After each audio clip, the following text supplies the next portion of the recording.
안녕하세요. 오늘도 사연 살롱을 찾아주셔서 감사합니다. 사연을 보내는 저는 올해로 30대 중반에 접어든 가정주부이면서 지금은 어느 정도 성공했다는 평가를 듣고 있는 사업가예요.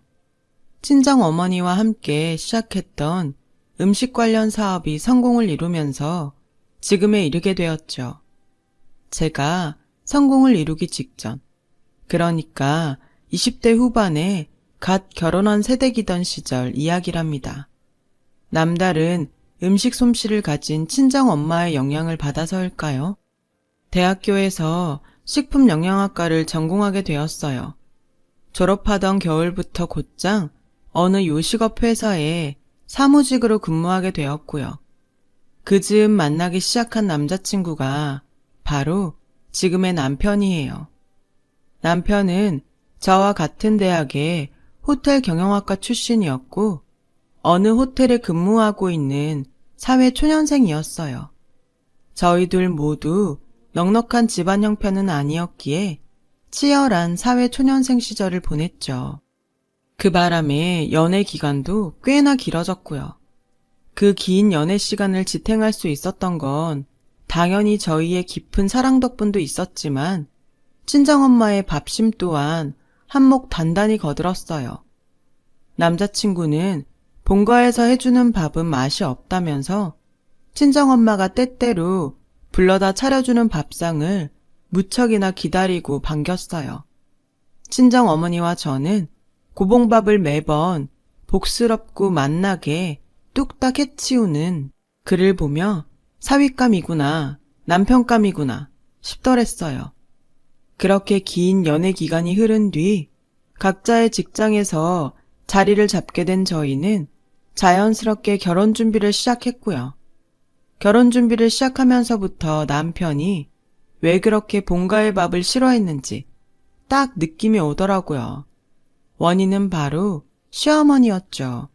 시어머니는 건강을 아주 끔찍하게 생각하는 사람이었는데요. 본인 스스로 그 건강의 비결을 채식이라고 입이 닳도록 강조할 만큼 강력한 채식주의자였어요. 어느 정도였냐면 남편이 상견례 장소로 한정식집을 예약했었어요. 왜 한정식엔 보쌈류나 갈비찜 같은 고기들이 나오잖아요. 그게 마음에 들지 않았는지 본인 먹을 음식들을 직접 싸왔더라고요. 시어머니는 조리도 되지 않는 날것 그대로의 채소들을 식탁에 늘어놓으면서 투덜투덜 음식 투정을 늘어놓았고 그 말을 듣는 저와 친정 엄마는 세상에는 참 다양한 사람들이 많구나 싶었어요. 이건 뭐 사람 먹으라고 내어놓은 음식들인지 아니면 먹고 죽으라는 음식들인지? 채식 좋아하시나 봐요. 좋아한다기보다는 말이야 바른 말이지. 인간은 원래가 초식동물이야, 초식동물. 그렇게 생각하시는구나. 그런데 이 자리에도 고기 안 들어간 음식들은 많지 않나요? 그렇게 보이긴 보여도 밖에서 사 먹는 음식들은 도통 믿을 수가 없어. 네? 뭐 하나 동물 성분이 없는 음식들이 없잖니. 고추장에도 동물성 성분 조미료가 들어가 있고 김치에 들어간 젓갈도 동물성 성분이고 된장찌개에도 하다못해 멸치 육수라도 썼겠지. 동물성 성분들은 하나같이 독이에요. 사람 죽이는 독. 네. 여러분들께서는 비건이라는 말을 혹시 들어본 적 있으신가요? 육류, 가금류, 난류, 어류, 유제품들을 섭취하지 않는 형태의 채식주의자를 지칭하는 말이 바로 비건인데요. 시어머니는 이러한 비건 채식 스타일에 본인 가치관까지 접목시킨 아주 독특한 형태의 채식주의자였어요. 채식을 바탕으로 거의 모든 음식을 생식으로 먹는다고 해야 할까요? 식자재를 불에 강호하지 않은 채로 자연 상태 날것 그대로 먹거나 혹은 말려서 먹는 방식이죠. 불에 가공해서 먹는 음식은 오직 밥 하나뿐이었어요. 그런 시어머니의 식탁을 간단히 설명하자면 이래요. 따끈따끈하게 지어놓은 쌀밥에 반찬이라고는 날 것 그대로 썰어놓은 당근, 오이, 말린 호박과 가지 등 채식이 전부였어요. 그 반찬들을 오직 굵은 소금에 찍어 먹기만 할 뿐이었죠. 고추장이나 된장 같은 양념들도 절대로 식탁에 올리는 법 없었죠. 물론 시어머니가 채식주의자라고 해서 흉보자는 건 아니에요. 세상에는 사람들 숫자만큼이나 다양한 삶의 방식이 있고 채식주의 또한 그 중에 하나일 뿐이니까요. 범죄를 옹호하는 것을 제외한 모든 삶의 방식이 존중받아 마땅한 만큼이나 시어머니의 채식 또한 존중받아 마땅한 것이라 생각하고요. 하지만 문제는 시어머니 본인의 채식주의를 타인에게 억지로 강요한다는 것에 있었어요. 결혼 후 한동안은 큰 문제 없이 보냈어요. 시댁과 신혼집이 제법 거리가 되었던 데다가 남편이 저의 든든한 방패막이가 되어주었거든요. 그러던 어느 날, 있잖아 여보, 지금 제일 받고 싶은 선물 딱 한 가지만 말해봐봐. 선물? 자기 성과금 받았구나? 물질적인 거 말고, 응? 장모님 애인 생기셨대? 잘됐다. 혼자 많이 외로우셨을 텐데. 자꾸 뭐래. 나 지금 우리 얘기하고 있거든. 당신 설마 눈치도 못 채고 있었던 건 아니지? 무슨, 나도 안다 뭐. 고마워 여보. 고생 많이 했어. 앞으로 더 열심히 살자 우리. 아들인지 딸인지는 안 물어봐? 그게 뭐가 중요해. 아들이든 딸이든 건강하게 낳아서 잘 키우면 되는 거지. 왜 그렇게 빤히 봐? 당신 표정이 완전 기뻐하는 사람 같지는 않아서. 왜? 아빠 되는 거 부담돼? 부담이라기보다는 그래, 숨길 일은 아니니까. 나 해외 연수 기회 잡았어. 한 3, 4년 외국에 있는 호텔에서 근무하게 될 것 같아. 에이, 난 또 뭐라고. 좋은 일이잖아. 태어날 아이의 부모이기 전에 당신에게도 당신의 삶이 있는 거고. 아이는 나랑 친정엄마가 잘 돌볼게. 마음 편히 다녀와. 얘기는 고마운데 난 자꾸 우리 엄마가 걱정돼가지고. 시어머니가 왜? 채식? 걱정하지 마. 설마 임신한 며느리한테까지 강요하겠어? 그래도 마음이 좀... 정말 괜찮겠어? 진짜지 그럼. 내 가정은 내가 지킨다. 와이프 믿지? 남편은 그렇게 저희 전폭적인 지지를 받으며 해외 연수를 떠났습니다. 혼자 남겨진 저는 임산부로서 그리고 사회인으로 최선을 다했어요. 그러던 어느 날 저는 뜻밖의 진단을 받게 되었어요. 유산 위험이 있다는 진단이었는데요. 다행히 큰 위험은 아니었어요. 다른 임신 초기의 임산부들보다 아주 조금 위험이 높을 뿐 정상적인 생활에 지장을 주거나 크게 신경 써야 할 정도는 아니었어요. 하지만 호시탐탐 저에게 희한한 형태의 채식을 전파할 기회만을 노리고 있던 시어머니에게는 약간의 유산조짐이 있다는 소식이 빌미가 되어버렸던 모양이었죠. 제가 진단을 받아들기가 무섭게 저를 시댁 식탁에 불러다 앉히더라고요. 그 식탁에는 당연하게도 시어머니 스타일의 채식 식단이 차려져 있었고요. 사부인 통해서 얘기 들었다. 유산조짐이 있다지? 다행히 심각한 정도는 아니래요. 몸에 무리가 갈 만큼 격렬한 운동 같은 걸 당분간 삼가하라는 얘기였지 약을 먹는다던가 치료를 받아야 한다던가 하는 정도는 아니라네요. 땡! 그게 어미 될 사람 입에서 나올 얘기야? 네? 솔직히 태아가 위험한 상태인 것이 다 누구 때문이니? 다 너 때문이잖아. 혹시 지금 제가 음식을 함부로 먹어서 그렇다는 얘기를 하시려는 건가요? 당연하지. 인간은 원래가 채식동물인데 동물성 성분을 함부로 섭취하니까 유산 위험이 안 생기고 백이겠냐. 그 말이다 내 말이. 어머니, 사람이 건강하게 살아가기 위한 필수 영양소라는 것이 있는데요. 시끄럽고 오늘부터 매일 저녁은 여기 와서 먹거라. 잠깐만 제 얘기를 들어주시면 식단도 내가 다 짜놓았으니 가져가서 꼭 지키거라. 지키는지 아닌지 수시로 검사할 테니 그리 알고. 명심해. 동물성 조미료나 육수 같은 것도 안 된다. 동물성 식품은 사람에게는 독이야. 다시 말씀드리지만 저는 시어머니의 채식을 존중해요. 하지만 그걸 저에게 무턱대고 강요하는 것까지는 도저히 존중할 수가 없더라고요. 저 식품영양학과 나왔잖아요. 시어머니의 식단에는 필수 영양소가 굉장히 많이 결핍되었다는 걸 모를 리가 없잖아요. 아니, 여러분이 보셨어도 문제 심각한 식단이다 싶을걸요. 심지어 저는 임산부잖아요.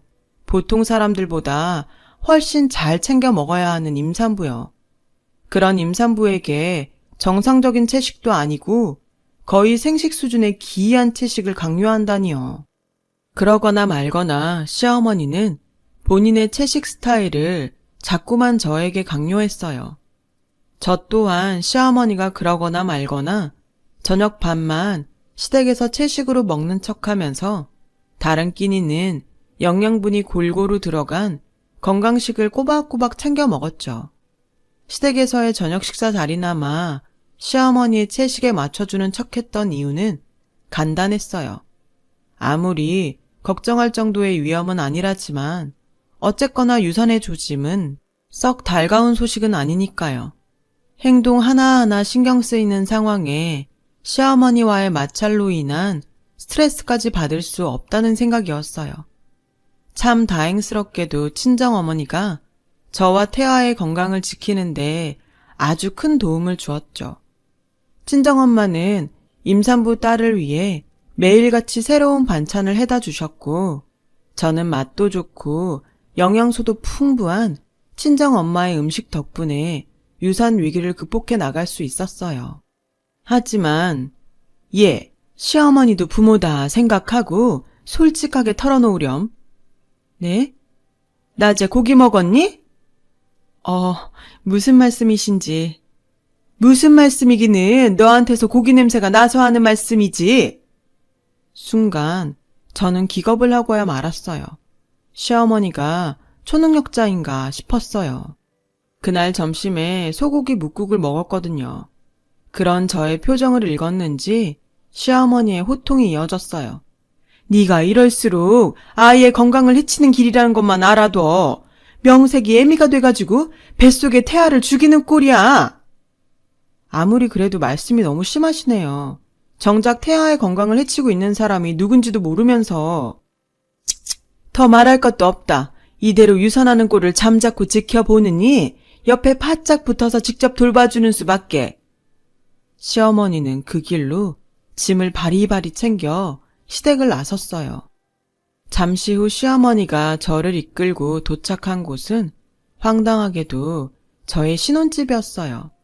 제가 뭐라 말할 겨를도 없이 시어머니는 당연하다는 듯이 안방에 짐을 풀었고 저는 졸지에 작은 방으로 밀려난 신세가 되었어요. 제일 큰 문제는 시어머니의 기이한 채식 강요로부터 벗어날 방법이 완전히 사라졌다는 것이었죠. 한 집에 살게 되었으니 아침과 저녁 식사를 함께 하는 건 당연했고, 그나마 회사에서 먹는 점심마저 시어머니가 도시락을 싸주겠다며 나섰으니까요.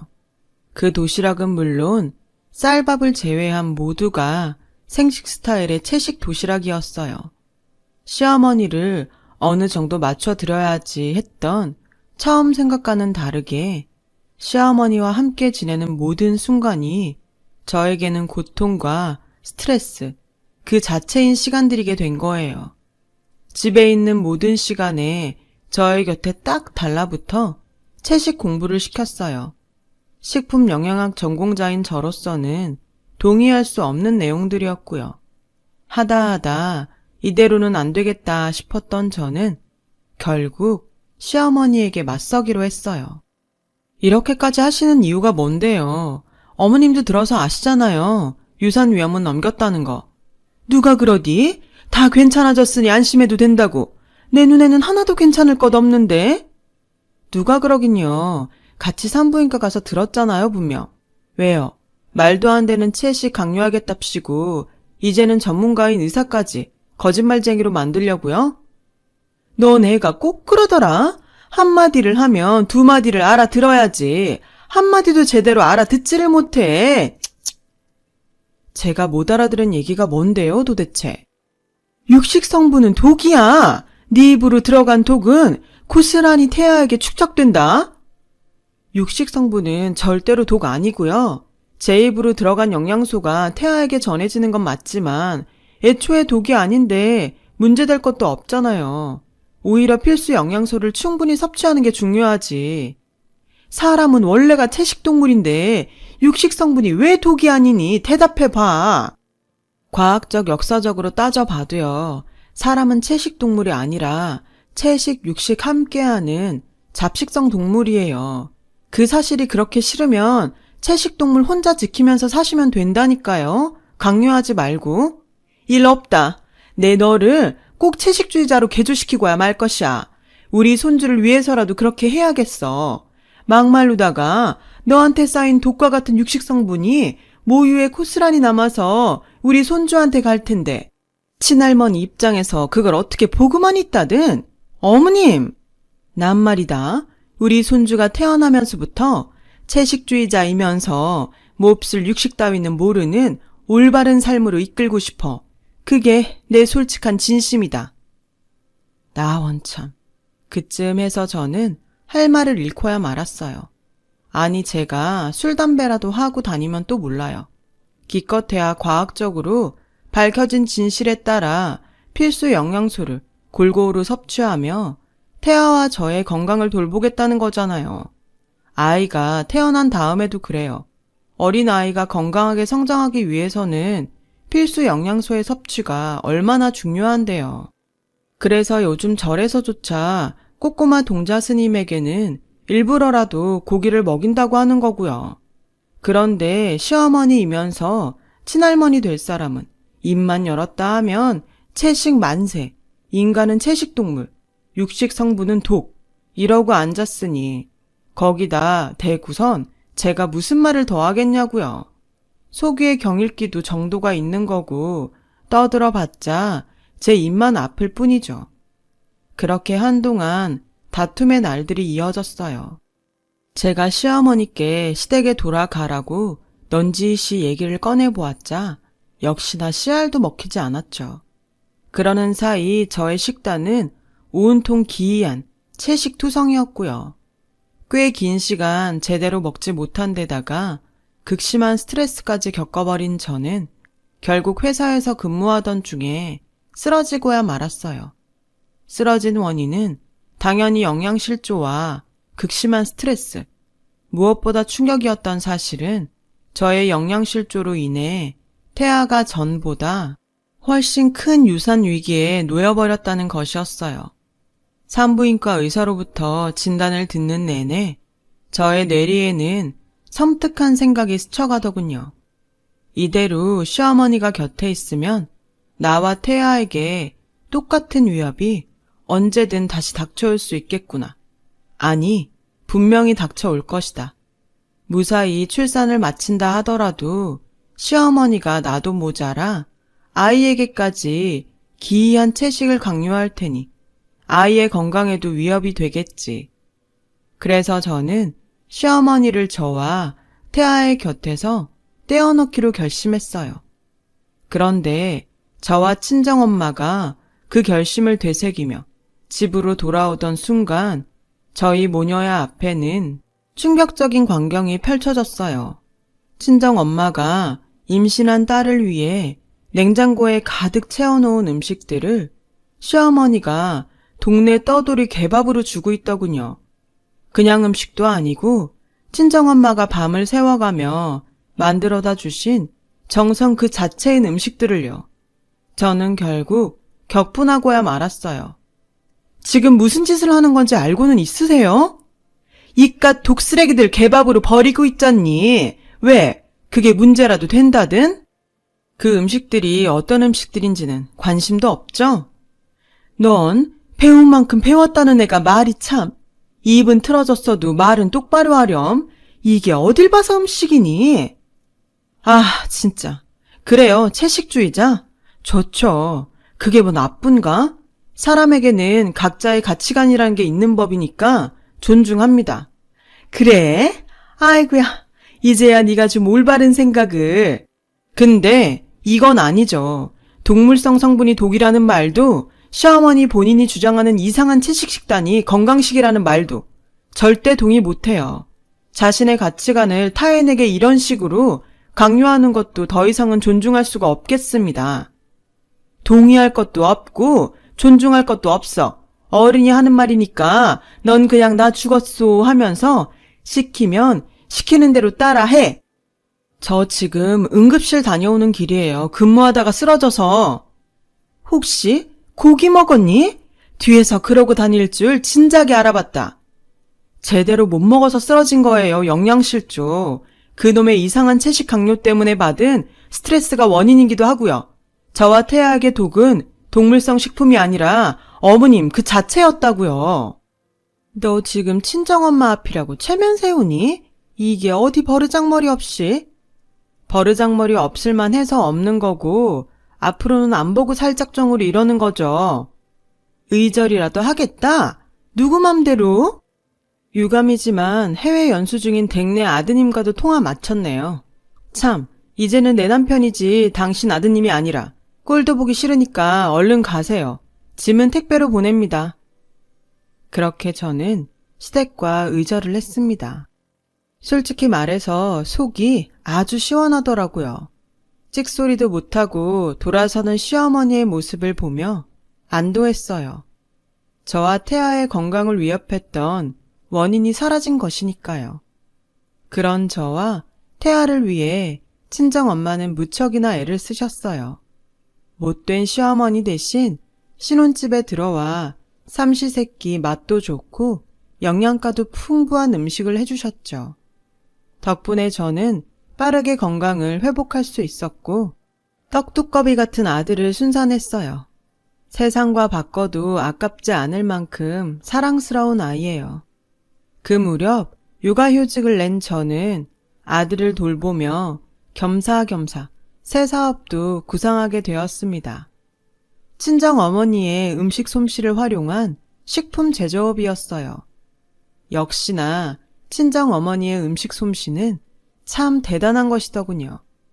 친정엄마의 레시피를 활용해 시작한 식품 제조업은 그야말로 대박이 났어요. 첫째 아이가 2돌을 맞이할 즈음에 이미 몇몇 급식소에 납품 계약을 체결했고 작은 공간에서 시작했던 사업은 순식간에 공장을 차리기까지 이르렀어요. 그렇게 저와 친정어머니는 한동안 사업 확장차 출장을 연달아 다니는 분주한 일정을 보내게 되었어요. 얼마 뒤 모든 출장을 마친 저와 친정어머니가 오랜만에 공장으로 돌아오던 날, 저희 모녀는 황당한 상황과 마주했습니다. 아니 글쎄 공장에 새로 들어온 구내식당 직원들 중에 의절한 시어머니가 섞여 있더라고요. 시어머니도 놀라기는 마찬가지였는지 저에게 먼저 말을 걸어오더군요. 그렇게 보지 말거라. 너희는 회사인 줄은 몰랐어. 오늘이 처음 나온 참이고. 여기 회사잖아요. 제가 사장이고요. 말을 가려주시죠. 에이, 같이 보낸 정이 있는데 뭘 또 그렇게까지. 공과 사 정도는 구분해달라는 말이에요. 저희 엄마와도 회사에서는 서로 존대합니다. 아무튼 일단 일 보고 계세요. 자세한 내용은 직원들한테 들으면 되니. 말도 섞기 싫다. 이거니? 못 들으셨어요? 제가 사장이라고요. 말도 섞기 싫다는 건가요? 인사 관련해서 인사 담당자에게 묻겠다는 겁니다. 그러니 일단 일 보고 계세요. 저는 그 길로 인사 담당 직원에게 시어머니의 일을 물었어요. 저와 친정엄마가 출장에 바쁜 사이에 진행된 채용건이었고 인사 담당도 당연히 그 사람이 시어머니인 줄은 몰랐죠. 저와는 의절한 사이라는 건 더더욱 몰랐고요. 시어머니의 거취를 두고 짧은 고민을 시작했습니다.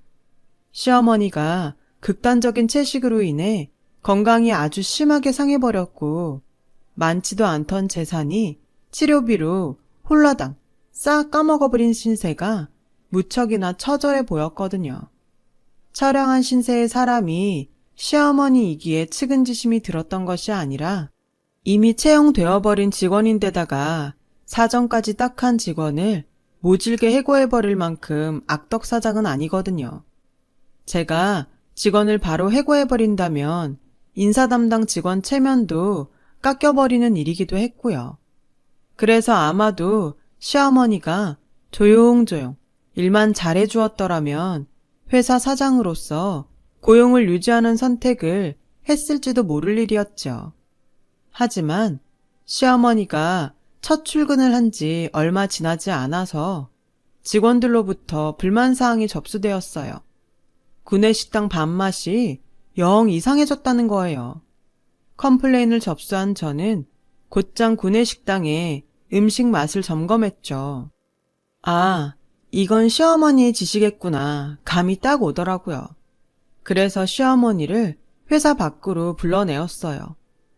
구내식당 음식 레시피 건드리셨죠? 무슨 얘기라는 거니? 아니, 무슨 말씀이신지요? 회사 바뀌니까 말씀 편히 해도 되고요. 속일 사람은 속여야죠. 음식 맛만 보면 딱 아는데. 그러니까 있잖니. 아니 난 그냥 우리 직원들이 먹는 음식만큼은 건강했으면 하는 마음에서. 구내식당 음식이 어디가 어땠는데요?